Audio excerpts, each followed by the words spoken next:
नमस्कार, आप देख रहे हैं एमपी तक। आपके साथ मैं हूं अमित तिवारी। शुरुआत में एक चिट्ठी आपने देखी होगी। ये चिट्ठी किसी और ने नहीं, बीजेपी के विधायक ने लिखी और चिट्ठी लिखी मुख्यमंत्री के नाम पर और कर दिया अपने सरकार पर सवाल खड़े और कह दिया कि सरकार जो मीटिंग करती है, ये वर्चुअल मीटिंग जो आप देखते होंगे कि मुख्यमंत्री भी लेते हैं और तमाम जिले में अधिकारी भी लेते हैं, वर्चुअल मीटिंग का तमाशा बंद करो, इस तमाशे से कुछ नहीं निकलने वाला है।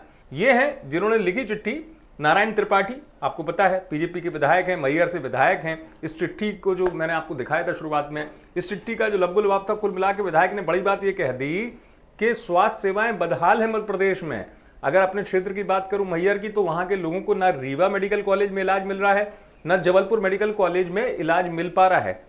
यहां तक कि जो पैरामेडिकल स्टाफ है उसके लिए पीपीई किट नहीं है। ऑक्सीजन की समस्या से लेकर मरीजों के बेड से लेकर तमाम वो संसाधन जो स्वास्थ्य सेवाओं से जुड़े हुए हैं, उनकी हालत ठीक नहीं है मध्य प्रदेश में।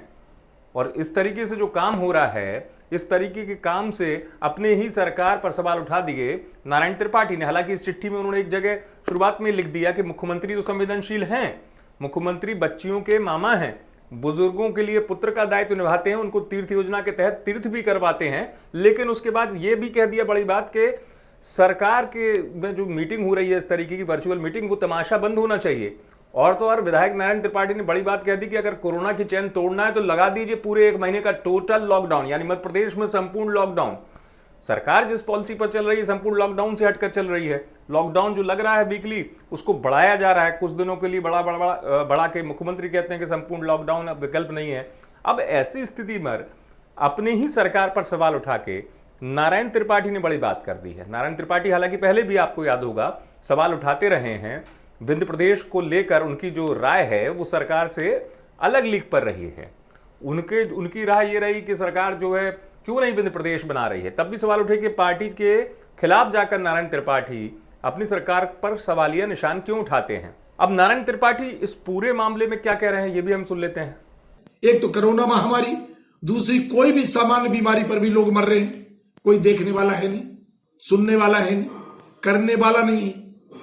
तो मैं मुख्यमंत्री जी को पत्र लिखा कि या तो संपूर्ण लॉकडाउन लगा दीजिए, यदि आपके पास ये सब चीजें नहीं है, दवाई नहीं, बेड नहीं, ऑक्सीजन नहीं, वेंटिलेटर नहीं, जब कुछ भी नहीं है, आप युवाओं को बोले कि 1 तारीख से सभी युवा 18 साल से बड़े लोग, उनको वैक्सीन लगेगी। अब उस वैक्सीन का पता नहीं है। ये तमाम चीजों को देखते हुए या तो संपूर्ण लॉकडाउन लगाइए, पर लॉकडाउन लगाने के पहले हमारा जो अति गरीब वर्ग है, गरीब वर्ग है, मीडियम वर्ग है, जो जितने इस मध्य प्रदेश के लोग हैं, उनको खाने पीने की व्यवस्था करा दीजिए।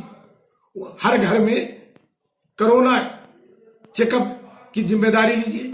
लेकिन सवाल यह है कि जिस तरीके से विधायक ने अपनी सरकार को कटघरे में खड़ा किया, सवाल खड़े कर दिए और बिल्कुल सीधे ये कह दिया कि जो मीटिंग है वो तमाशा है, 1 महीने का संपूर्ण लॉकडाउन लगा दीजिए, तो इसका मतलब ये तो बात साफ हो गई कि अब सरकार के अंदर से आवाजें उठ रही हैं इस तरीके से कि जो प्रशासनिक स्तर पर काम होना चाहिए मध्य प्रदेश में कोरोना से निपटने के लिए, वो सब इंतजाम कारगर नजर नहीं आ रहे हैं। मध्य प्रदेश में सरकार, यानी सरकार बीजेपी की है, मुख्यमंत्री के निर्देश का पालन प्रशासन करता है, तो क्या प्रशासन जो है वो वाकई में अच्छा काम नहीं कर रहा है? और वास्तव में, क्योंकि जो मध्य प्रदेश तस्वीरें निकलकर सामने आती है लाचार परिजनों की या जो स्वास्थ्य सेवाओं की बदहाली की तस्वीर देखते हैं आप, तो इस पर सवाल उठा के विधायक ने सीधे ये कह दिया, ये बड़ी बात कह दी कि जो सरकार है वो काम कर रही है, लेकिन अगर मान लीजिए काम भी कर रही है, उसका असर नहीं दिख रहा है। प्रशासन इस तरीके से काम कर रहा है कि लोगों को लाभ नहीं मिल रहा है। तो ऐसी स्थिति में विधायक नारायण त्रिपाठी ने सवाल खड़े किए हैं। सवाल खड़े करने के बाद भी अपनी सरकार की कार्यशैली पर भी उन्होंने बात कह दी। आप देखते रहें एमपी तक।